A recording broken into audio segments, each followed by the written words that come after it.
into the learner interface, which was on a rainbow, also out of an earth science textbook. And what I want to show now is that I can, here's those 3 different categories. I can look at the key points here.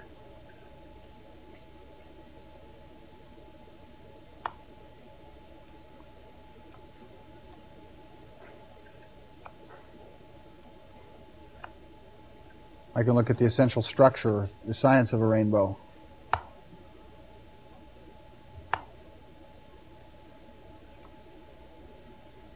Or I can look at a story. So again, I'm spinning this time, I'm running through the different representations that are available for what this segment in this larger course space means about a rainbow.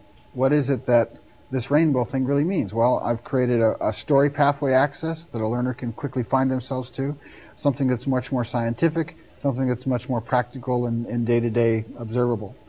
And so at any given time, there is 40 or 50 different potential representational lenses that are available through this icon, through this process, like a joystick for traveling through representation space is what we call it. Let me show you a couple of other features that are connected to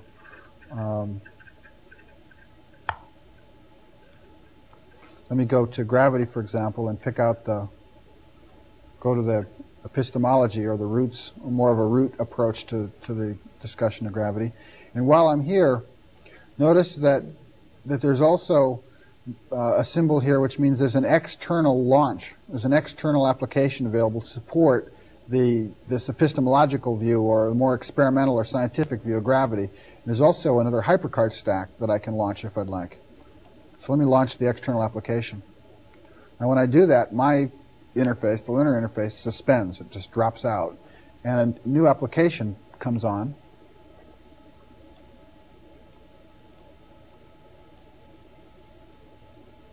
Which allows us to look at and simulate and play with and experiment gravity. Now this is just a public domain piece of software. By itself, it would be very difficult to put in the hands of people because they'd have to travel through the world to find it. What our system does is allow us to subordinate any existing applications of any types and fit them into this framework of responsiveness which the learner interface has been designed to deal with. And very quickly pop right back again.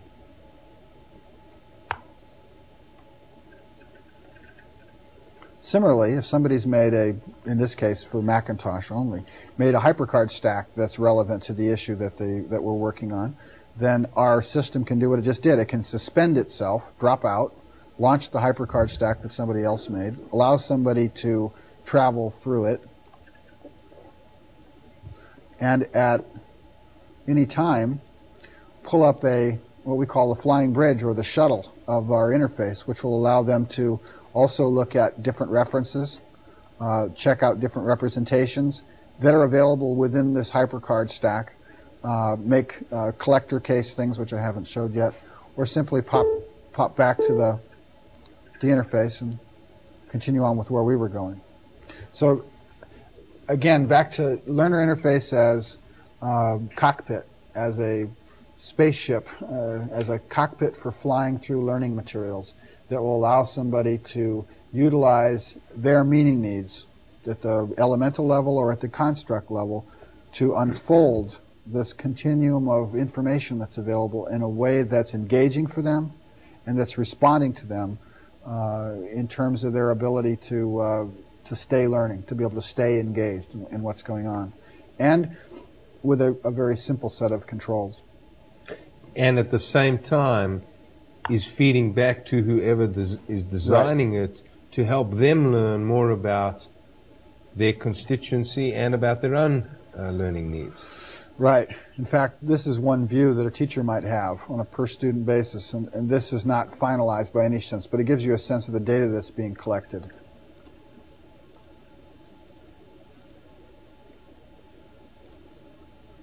What I'm doing is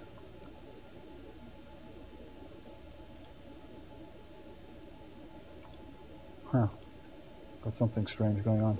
These are the different references we've looked at. Mutual Learning Orientation, T5000. These are the references that we've looked at just since we started looking at the machine today.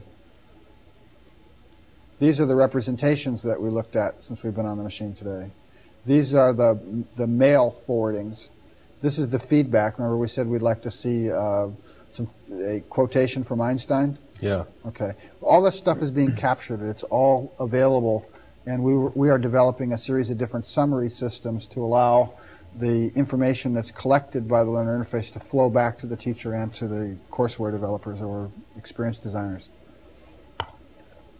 This is the, let me get on the collector's case real quick and then close out, I guess.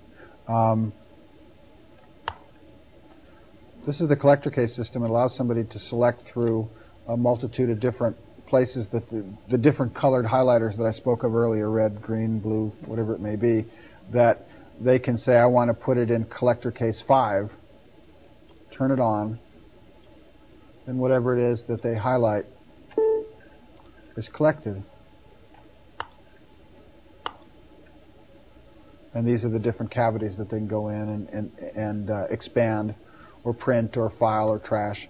But this is just a simple tool to allow people as they're moving through the material to be able to collect information according to what it really meant to them and be able to store it and operate on it offline, so to speak.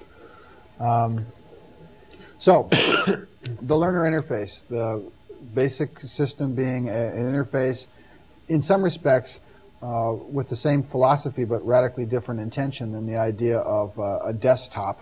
Okay, in other words, we said, what is it that if we were going to design an interface that would be simple and easy to use for 6th graders, kindergartners, or people going through industrial educational processes, that primarily was concerned with extending their capacities to learn by responding to their needs in the flow of learning, what would that look like? And start all over again from there. Well, this is a cut at that. This is a product that we're developing right now that will have these qualities. And again, it's designed to respond at the elemental level, at the construct level, navigationally. One other feature that's really interesting about the way that the interface is designed is that not only does it allow you to move through the library, table of contents or past paths or index or library, it also allows you to travel in your own personal past history. So for example, these are the representations we've looked at since we started today. We looked at gravity, we looked at the central thread of gravity, we looked at key points of a rainbow, and I can at any time that I want jump back to any one of these different threads. Okay, David, we have a caller on the line. Ah, okay.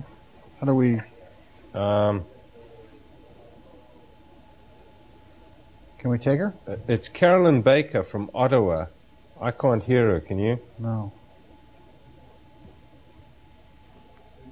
Hello? Hello? Hello, Can Carolyn? you hear me? Yes. Yes, Mr. Boulton? Yes. Hello, Carolyn. Yes, hello. How are you? I'm fine, thank you. I'm calling from Ottawa, Canada. Uh-huh. And our question that we have, we're very interested in your database that you have for the learner's needs, and we're just wondering how you initially got that database started. Did you do some kind of a study, or just to know what content to put in and what methods you would use to respond to those needs? Okay. Well, first of all, the way that the system is designed, it does allow the learners themselves to contribute to the way the database grows. So it's what we call a seed crystal approach to database, where we do generate what would be called the central thread, an initial representation with an initial field of references that support that representation, that we then allow learners to move through in a way that, depending on how they move through it and the kind of needs that they have, we learn how to fill up the database, so to speak. So it's a living, self-evolving system.